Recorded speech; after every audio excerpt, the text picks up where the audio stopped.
भुलक्कड़ बहू। कल ये तेरी बीवी फोन सब्जी की दुकान में भुलाई। वो तो भला है कि पहले भी 5 बार भूल चुकी है, तो लोगों को पता है कि ये मोबाइल तेरी बीवी का ही है। अरे तो कौन सा आईफोन है जो लोग दबा लेंगे? 2 कौड़ी का फोन है, न लाइट चलती है, न आवाज आती है। बस नाम का फोन है ये, नाम का। अरे नाम के फोन पर तू घंटों पंचायत करती है, न जाने क्या काम होता है। अरे कौन से शहर बाजार में तू काम करती है? बहू सास से जीत तो सकती नहीं थी, वहीं से चली जाती है। लेकिन हाँ, भूलने की आदत उसकी अब भी रहती है। सुनो, नहाने जा रहा हूँ, ऑफिस के लिए देर हो रही है, तो जरा ये शर्ट प्रेस कर देना। और हाँ प्लीज, और कोई शर्ट धुली नहीं है तो थोड़ा ध्यान से करना, ठीक है? अरे हाँ हाँ पता है, हर बात पर सिखाया मत कीजिए। इस घर में शादी करके तो ऐसा लग रहा है कि सामान्य ज्ञान की क्लास ही चलती रहती है हर वक्त। परेशान करके रख दिया है। पति नहाने जाता है और बीवी लग जाती है पति की शर्ट प्रेस करने कि तभी बाहर से आवाज आती है। कोई गरीब साधु को रोटी दे दे। अरे बाबा भूखा खड़ा है तेरा द्वार देवी, बाबा को भिक्षा देकर पुण्य कमा ले देवी। ओहो, ये तो पुण्य की बात है कि बाबा दरवाजे खड़ा है।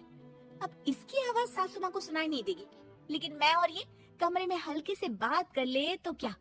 अरे घूसी चली आती है। चलो पहले बाबा को ये रोटी दे देती हूँ। अब क्या था, रिंकी जाती है बाबा को रोटी देने, लेकिन पीछे छोड़ जाती है पति की शर्ट के ऊपर प्रेस, वो भी गर्मा गर्म। अरे बाबा रोटी तो ले लो, बस ये बता दो कि मेरी किस्मत कब जगेगी। ससुराल में हालात टेबल टेनिस के बॉल की तरह हो गए हैं। कभी कोई इधर फेंकता है तो कभी कोई उधर फेंकता है, कोई इधर मारकर उधर फेंक देता है। समझ में ही नहीं आ रहा कि ये भूलने की आदत कैसे ठीक होगी। कोई उपाय हो तो बता दो ना बाबा। बाबा घर के अंदर देखते हैं तो 1 घंटे बाद टीवी पर गजनी फिल्म शुरू होने वाली होती है। याद है ना, गजनी फिल्म जिसमें आमिर खान को भूलने की बीमारी होती है और वो हर बात को लिख कर याद रखता है। अरे बेटे, हम बाबा हैं, हर किसी सवाल और जीवन में दुख परेशानी का निजात है हमारे पास। तुम एक काम करो, 1 घंटे बाद टेलीविजन के सामने बैठ जाना और जो फिल्म देख रही हो ना देख लेना, तुम्हें तुम्हारे सारे सवालों के जवाब मिल जाएंगे। अलग निरंजन, निकालो खाना, सलाह देने की दक्षिणा भी। अरे बाबा, जीवन से ये वाली समस्या खत्म हो जाए तो समझिए मेरे घर से आपका लंच पैक शुरू, वो भी बिल्कुल फ्री में। तभी अंदर से पति के जोर जोर से चीखने की आवाज आती है। अरे क्या मजाक बना रखा है तुमने? ये क्या है, पूरी शर्ट जला दी। तंग आ गया हूँ मैं तुम्हारी भूलने की आदत से। हे भगवान, ये मेरा गधा जैसा बेटा सारा दिन जितनी कमाई नहीं करता उतना तो ये लड़की नुकसान करवा देती है। बाबा, लग रहा है कि कोई कांड हो गया है अंदर मुझसे। अच्छा मैं ना 1 घंटे बाद बैठ जाऊंगी फिल्म देखने, विदा लीजिए अब तो आप। जैसे ही वो घर के अंदर जाती है, सामने पति खड़ा होता है फटी शर्ट पहनकर। ओह, माफ करिए, बाबा आ गए थे दक्षिणा के लिए। अब कर्म और धर्म का लेखा जोखा भी तो संभालना है ना जीवन में, तभी तो चली गई थी उन्हें रोटी देने।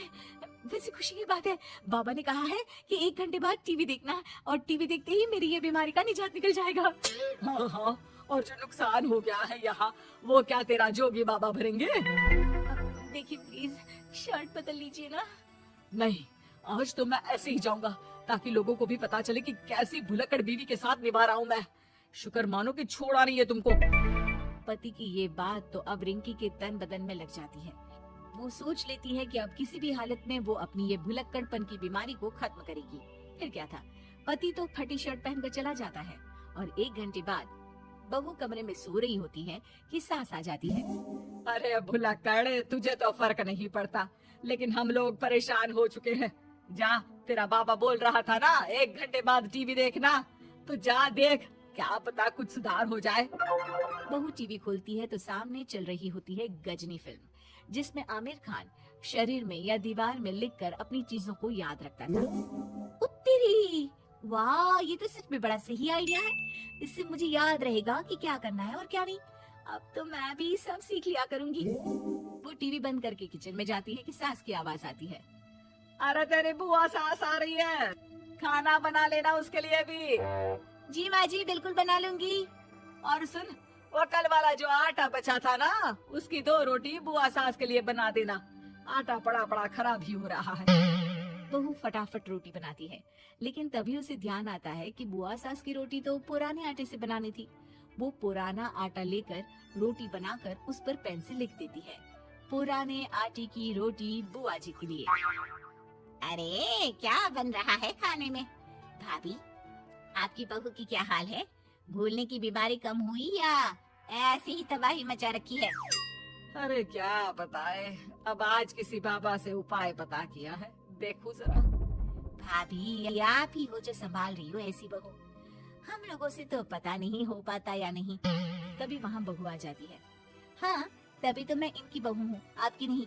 वैसे मैंने तोड़ निकाल लिया है। अब क्या था, बुआ सास जैसे ही खाना खाने बैठती है कि सास बोल पड़ती है, बहू याद तो होगा नहीं जो बोला था?